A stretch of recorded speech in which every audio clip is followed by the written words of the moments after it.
Taste the Daily. వచ్చిందంటే brother అన్నమాట.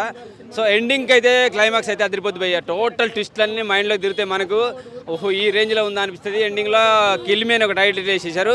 సంయుక్త mean ending చూపించేస్తారు. So part 2 రాబోతుంది. నాకు తెలిసి పార్ట్ 2 బాగుంది, చాలా బాగా మస్తు ఉన్నది పాట. ఎందుకంటే ఆమెకు ఇంత నాలెడ్జ్ ఉన్నది, ఇన్ని టాలెంటెడ్స్ ఉన్నాయని చెప్పి ఒక్కొక్క సినిమా చూసుకున్న కొద్దీ పాత హీరోయిన్లు కూడా ఎలా పాడుతుంటే వెళ్ళారో ఏమో కూడా పాట చాలా బాగా అనిపించింది. మంచి సినిమా. ఫస్ట్ పార్ట్ అయితే చాలా బాగా అనిపించింది. సెకండ్ పార్ట్ నాకు తెలిసి రచ్చ ఉచ్చబోసుకుంటారు కావచ్చు. నాకైతే నచ్చింది లవ్ మీ సినిమా. దిల్ రాజు సార్ మంచి మూవీ ఇచ్చారని కోరుకుంటున్నా. Thank you very much. ముందుగా చెప్పాలంటే దిల్ రాజు గారికి హ్యాట్సాప్ చెప్పొచ్చు. ఎందుకంటే ఫస్ట్ తీసిన సినిమా కంటే ఈ సినిమా ఒక బెస్ట్ మూవీ అని చెప్పొచ్చు. ఒక లవర్కి ఒక లవ్ సినిమా అంటే ఒక కనెక్ట్ ఎలా ఇచ్చిందంటే అలా ఇచ్చిన సినిమా. ఎందుకంటే వాళ్ళ అన్న కొడుకైనా కూడా సినిమా ఒక మంచిగా ఒక కంటాక్ట్ తోటి, ఒక స్టోరీ తోటి, ఒక మంచి ఒక సిస్టమ్ తోటి మంచిగా వచ్చిన సినిమా. ఇది ఒక లవ్, మనకు బేబీ సినిమా ఎంత బ్లాక్ బస్టర్ కొట్టిందో, అప్పుడు లవ్ స్టోరీ ఎంత బాగుందో, ఇది ఒక సింగిల్ లవ్ స్టోరీ, సింగిల్గా నడుస్తుంది సినిమా. ఇది సినిమా మాత్రం చాలా బాగుంది. హీరోయిన్ మాత్రం చాలా ఇచ్చి పడేసింది. యాక్టింగ్ మాత్రం సూపర్ చేసింది. అంటే ఎక్కడ కూడా అంటే హీరోకి పోటీ తగ్గట్టు, ఇద్దరు కాంపిటీషన్ తగ్గట్టు, ఇద్దరు పోటీ పడి మంచి యాక్టింగ్ చేసారు. ప్రతి సీన్ అన్న ఫస్ట్ సీన్ నీకు ఫస్ట్ హాఫ్ అంతా మనకు కొద్ది కామెడీ, కొద్ది అక్కడక్కడ ఒక లవర్ హీరోయిన్ కలవడం కానీ అలా పెట్టిర్రు. తర్వాత సెకండ్ హాఫ్ మొత్తం మనకు అసలు ఇచ్చి పడేసినా అసలు మనం ఊహించుకోమన్నా. అంటే మనం కొద్దిగా ఏడు పన్నెడు వస్తాను సినిమా చూస్తే. ఎందుకంటే మనకు ఒక లవ్వర్ ఉంటే కంపల్సరీ ఏడుస్తారు సినిమా చూస్తే. ఎందుకంటే మనం ఒక లవ్వర్ మనం ఎన్నో రోజు మనం ప్రేమించిన తర్వాత మళ్ళీ మనకు మిస్ అయింది అనుకో, ఒక అమ్మాయి దొరకలేదు అనుకో, అంటే నిజంగా లవ్ చేసిన వాళ్ళు కంపల్సరీ సక్సెస్ అవుతుందని ఒక సినిమాని ప్రూవ్ చేసుకోవచ్చు. ఎందుకంటే అంత బాగుందన్న సినిమా. ఇది లవర్కి కనెక్ట్ అవుతుంది. ఈ సమ్మర్కి మాత్రం మంచి బెస్ట్ మూవీ చెప్పవచ్చు. ఇంకోటి best Keeravani music sir, hats off sir. ఎందుకంటే మ్యూజిక్ కూడా చాలా బాగా ఇచ్చారు మీరు దీనికి. Love Me if you dare cinema మాత్రం చాలా అంటే చాలా బాగుందన్న. ఆశీష్ అన్నకి మరొక బ్లాక్ బస్టర్ పడ్డదని చెప్పుకోవచ్చు. అండ్ పర్ఫార్మెన్స్ వైజ్గా చెప్పుకుంటే మన బేబీలో ఎలా చేసిందో దానికి మించి చేసింది దీంట్లో మాత్రం. సో చాలా అంటే చాలా బాగుంది మూవీ. సస్పెన్స్ థ్రిల్లర్ అన్న, ఎలాంటి సినిమా TFIలో ఇంతకుముందు రాలేదు. అంటే కొత్త స్టోరీ అన్న. ఒక అమ్మాయిని లవ్ చేయొచ్చు, ఆంటీని లవ్ చేయొచ్చు అన్న, కానీ దయ్యాన్ని లవ్ చేయడం, ఆమెతోటి రొమాన్స్ చేయడం, తనతోటి ఫస్ట్ నైట్ చేసుకోవడం, అవన్నీ చాలా అంటే చాలా కొత్తగా అనిపించింది నాకైతే. సో చూస్తున్నంతసేపు చాలా ఎంగేజింగ్ ఉంటుంది, గూస్ బంప్స్ వస్తూనే ఉంటాయి. అండ్ 2.5 hours కూడా అసలు పార్ట్ 2 ఉందని తెలీదు, కానీ లాస్ట్ వరకు అసలు దెయ్యం ఎవరు అనేది రివీల్ చేయలేరు. అది మాత్రం హైలైట్ ట్విస్ట్ అని చెప్పుకోవచ్చు. సో పార్ట్ 2 కోసం వెయిటింగ్ అన్న. అండ్ ప్రొడక్షన్ వాల్యూస్ ఎక్కడా తగ్గలేదు. అండ్ మ్యూజిక్ మన కీరవాణి గారు మాత్రం చాలా అంటే చాలా బాగా ఇచ్చారు మ్యూజిక్ మాత్రం. ఆ హీరో ఎంట్రెన్స్ సాంగ్ ఉంటుంది ఒకటి, దానికి మాత్రం అసలు నెక్స్ట్ లెవెల్ అనిపించింది. సో చాలా బాగుంది మూవీ. ప్రతి ఒక్కరు ఫ్యామిలీతో ఎంజాయ్ చేయండి. Love Me if you dare వచ్చి చూసేయండి. ఆయన ఒక మంచి సినిమా చూసిన love Me if you dare అని సినిమా అయితే నాకు చాలా అంటే చాలా బాగా నచ్చిందన్న. నిజంగా ముఖ్యంగా వైష్ణవ చైతన్య గురించి వచ్చినాను నేను. అంటే బేబీ సినిమా చూసిన తర్వాత ఆమెకి ఫ్యాన్ అవ్వని ఎవరు ఉంటారన్న, ప్రతి ఒక్కరు ఫిదా అవ్వాల్సిందే ఆమెకి. సో ఆమె కోసం ఆమె పాట పాడింది, రావాలిరా రావాలిరా అని చెప్పి పాడింది. సో నేను అలా అని చెప్పి వచ్చేసిన సినిమా చూడడానికి. సినిమా చూస్తే మాత్రం వేరే లెవెల్ అనిపించింది అన్న. అంటే వైష్ణవ చైతన్య గారి క్యారెక్టర్ కానీ, తనకి ఇచ్చిన రోల్ కానీ చాలా అంటే చాలా మంచిగా చూపించారు. నెక్స్ట్ ఆశీష్ గారు, అతను అన్న యాక్టింగ్ అయితే నేను పెద్ద ఫ్యాన్ అయిపోయినా. తను నిజంగా మొత్తం ట్రూ యాక్టింగ్ చేసిన అయితే అనిపించింది నాకు. అంటే సినిమా చూడాలంటే ఫస్ట్ హీరో గురించి, హీరోయిన్ గురించి, స్టోరీ అంతా పక్కన పెడితే చూడడానికి 2 reasons అన్న. ఒకటి కీరవాణి గారు అన్న, అంటే తన BGM కానీ, తన కొట్టే హారర్ సీన్స్ కానీ నిజంగా థియేటర్ మొత్తం సైలెంట్గా అయిపోయినాము, అంత భయంగా అంత మంచిగా కొట్టాడు. నెక్స్ట్ ఇంకో అతను అన్న శ్రీరామ్ గారు, తన పెద్ద వ్యక్తి అంట సినిమా ఇండస్ట్రీలో, నాకు తెలీదు, కానీ సినిమా చూసిన తర్వాత ఎందుకో అర్థమైపోయిందన్న. తన విజువల్స్ కానీ, తన ఆ క్లైమాక్స్లో వస్తుందన్న చెట్టు సీన్, ఆ సీన్ అయితే నిజంగా వేరే లెవెల్ అనిపించింది.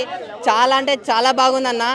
ముఖ్యంగా కాన్సెప్ట్ అన్న, అరే దెయ్యంతో లవ్ ఏంటన్న, దెయ్యంతో లవ్ చేస్తాడు, రొమాన్స్ చేస్తాడు, దెయ్యంతో అన్నీ అయిపోతాయి కూడా. అలాంటి సీన్లు ఉన్నాయి. నాకు బాగా నచ్చింది ఒకటన్నా, డేట్ విత్ దెయ్యం అని చెప్పి ఒకటి ఉంటుంది. ఆ కాన్సెప్ట్ అయితే వేరే లెవెల్ ఉంది. సో నేను చెప్తున్నా కదా, మీరు చూడండి. దెయ్యం అనేది వైష్ణవ్ చైతన్యన, ఆశీష ఎవరో తెలీదు, చాలా ఉన్నాయి దెయ్యాలు. ఇంకోటి మధ్యలో విరూపాక్ష కూడా కనిపిస్తుంది మనకి. సో మీరు చూడండి, నిజంగా ఒక ట్రూ లవ్ అనేది ఉందన్న చూపించారు సినిమాలో. నెక్స్ట్ దిల్ రాజు గారు, మీరు గ్రేట్ సార్. అంటే చాలా రోజులు, చాలా నెలల తర్వాత, చాలా సినిమాల తర్వాత మా యూత్ అందరికీ ఒక మంచి సినిమా ఇచ్చారు మీరు. సో ఈ love Me If You dare అనేది పక్కా సినిమా ఆడుతుంది థియేటర్లో. నేను చెప్తున్నా కదా, లాస్ట్కి ఒకటి చెప్తా, ఈ సినిమాని ఎలాంటి చూడాలంటే పిల్లలు, పెద్దోళ్ళు, పెళ్ళనో, పెళ్ళికానో, లవర్నో, లవలేనో, బ్రేకప్ అయిన ఆఖరికి ముసలోళ్ళు కూడా వెళ్ళి థియేటర్లో సినిమా చూడండి, మీ అందరికీ నచ్చుతుంది. Love Me If You Dare cinema చూడడం జరిగింది. Cinema blockbuster. Dil Raju గారు ఈ సినిమాతో బ్లాక్ బాస్టర్ కొట్టేశారు. మీరు బ్లాక్ బాస్టర్ అంతే. ఫస్ట్ హీరో గురించి మాట్లాడాలి. హీరో వచ్చేసి ఆశీస్ ఎవరంటే దిల్ రాజు వాళ్ళ అన్న కొడుకు, సిరీస్ వాళ్ళ అబ్బాయి ఆశీస్. ఇతను ఈ సినిమాలో ఆశీస్ని చూస్తుంటే ఆర్ఏ సినిమాలో అల్లు అర్జున్ గారిని చూసినట్టే ఉంది. అంత బాగా యాక్ట్ చేశారు, అంత బాగా అసలు పర్ఫామ్ చేశారన్నమాట. అద్భుతంగా ఉంది. నెక్స్ట్ ఈ సినిమా డైరెక్టర్ గురించి మాట్లాడారు. డైరెక్టర్ ఈ సినిమాని స్క్రిప్ట్ చాలా బాగా రాసుకున్నారు. ఫస్ట్ హాఫ్ అవ్వచ్చు, సెకండ్ హాఫ్ అవ్వచ్చు, ఇంటర్వెల్ సీన్ అవ్వచ్చు, hero introduction scene, heroine introduction scene, అలాగే క్లైమాక్స్ అవ్వచ్చు, అద్భుతంగా రాసుకున్నారు. అలాగే దాన్ని తెర మీదకి చాలా బాగా తెరకెక్కించారు. సినిమాటోగ్రఫర్ గురించి మాట్లాడాలి. సినిమాటోగ్రఫర్ పిసి శ్రీరంగ్ గారు. ఈయన చాలా బాగా అద్భుతంగా సినిమాటోగ్రఫీ చేశారు. ఒక చిన్న సీన్ చెప్పాలంటే ఒక టెంపుల్లో ఒక సీన్ ఉంటుంది అనమాట. హీరోయిన్ కూర్చొని మాట్లాడుకుంటూ ఉంటారు.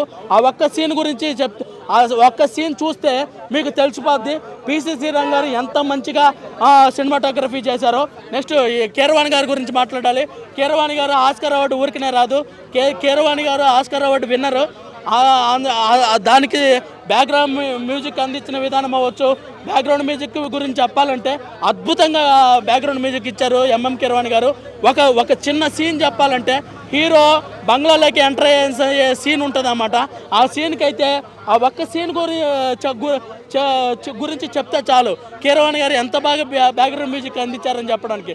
అద్భుతంగా హీరోయిన్ పాడుపడ్డ బంగ్లాలోకి ఎంటర్ అయ్యేటప్పుడు అద్భుతంగా బ్యాక్గ్రౌండ్ మ్యూజిక్ అందించారు. అలాగే సాంగ్స్ రావాలరా సాంగ్, అలాగే క్లైమాక్స్లో వచ్చే కొత్తగా సాంగ్ అద్భుతంగా తెరకెక్కించారు. నెక్స్ట్ ప్రొడ్యూసర్ దిల్ రాజు గారు మీరు సినిమాతో బ్లాక్ బాస్టర్కి వచ్చారు. బ్లాక్ బాస్టర్ కొట్టారు అంతే. నెక్స్ట్ డిస్ట్రిబ్యూటర్స్ గురించి మాట్లాడాలి. డిస్ట్రిబ్యూటర్ నైజాంలో అవ్వచ్చు, అలాగే రాయలసీమలో అవ్వచ్చు, అలాగే ఆంధ్రాలో అవ్వచ్చు, అలాగే తమిళనాడులో అవ్వచ్చు, అలాగే కర్ణాటకలో అవ్వచ్చు, ఓవర్సీస్లో అవ్వచ్చు. డిస్ట్రిబ్యూటర్లు అందరికి లాభాలు వచ్చేస్తాయి. ఏం మాత్రం తీసుకోకుండా ట్విస్టులు అయితే మాత్రం ఆ రేంజ్లో ఉన్నాయన్నమాట. చాలా బాగా అనిపించింది. ఫస్ట్ నుంచి లాస్ట్ వరకు కూడా మనకి ఎటువంటి రొట్ట కామెడీ గట్రా లేకుండా అందంగా కథనే తీసుకెళ్లారు. కథలో సీన్స్ బాగా రాసుకున్నారు. ఫస్ట్ హాఫ్ అంతా కూడా మనకి ఏం జరుగుతుంది అనేది మనం వాట్ నెక్స్ట్ అనేది ఉంటుంది. దెయ్యం ఉందా లేదా, లేకపోతే దెయ్యం అసలు లేదా అనే ట్విస్టులతోనే మనం చాలా కన్ఫ్యూజ్ అవుతాం సినిమా చూసినంతసేపు కూడా. దానికి తోడు బ్యాక్గ్రౌండ్ స్కోర్ అన్న కీరవాణి గారు బ్యాక్గ్రౌండ్ స్కోర్ అయితే వన్ ఆఫ్ ది ఫిల్లర్ అనమాట సినిమాకి. ఆ బ్యాక్గ్రౌండ్ స్కోర్తో కొన్ని సీన్లు అంత డెప్త్ లేకపోయినా ఆ బ్యాక్గ్రౌండ్ వల్ల చాలా మంది అంటే ఉలికిపడడం, భయపడడం కూడా చేస్తారనమాట. ఇంకా ఇంటర్వెల్ వచ్చే ట్విస్ట్ అయితే మాత్రం నెక్స్ట్ లెవెల్ అనిపిస్తుంది. ఇంకా ఆ ఇంటర్వెల్ తర్వాత ఏదైతే సినిమా ఉంటుందో 1.5 అవర్ నెక్స్ట్ లెవెల్ అన్న సినిమా మాత్రం ట్విస్టులు కానీ ఆ రివీల్ చేసిన ఆ సీన్స్ కానీ సూపర్ అనమాట. ఆశీష్కి అయితే యాక్టింగ్ కానీ బాడీ లాంగ్వేజ్ కానీ అంతా చాలా ఇంప్రూవ్మెంట్. రౌడీ బాయ్ తర్వాత యాక్టింగ్ బాగుంది.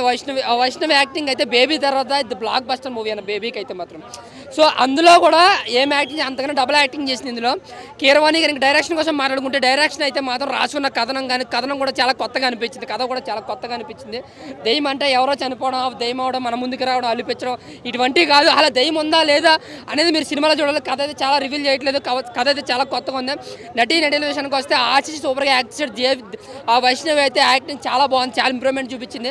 ఇంకా క్లైమాక్స్లో వచ్చే 20 మినిట్స్ ఏదైతే ఉందో అది నిజంగా మబ్బులు ఇడిపోతుంది. మీరు స్క్రీనే చూస్తారు, ఇంకెటు చూడరన్నమాట. అంత బాగుందన్నమాట. ఇంకా లాస్ట్లో ఒక్క షార్ట్ సమ్యక్ మీరని వస్తుంది. ఆ షార్ట్ అయితే నెక్స్ట్ లెవెల్ అనమాట.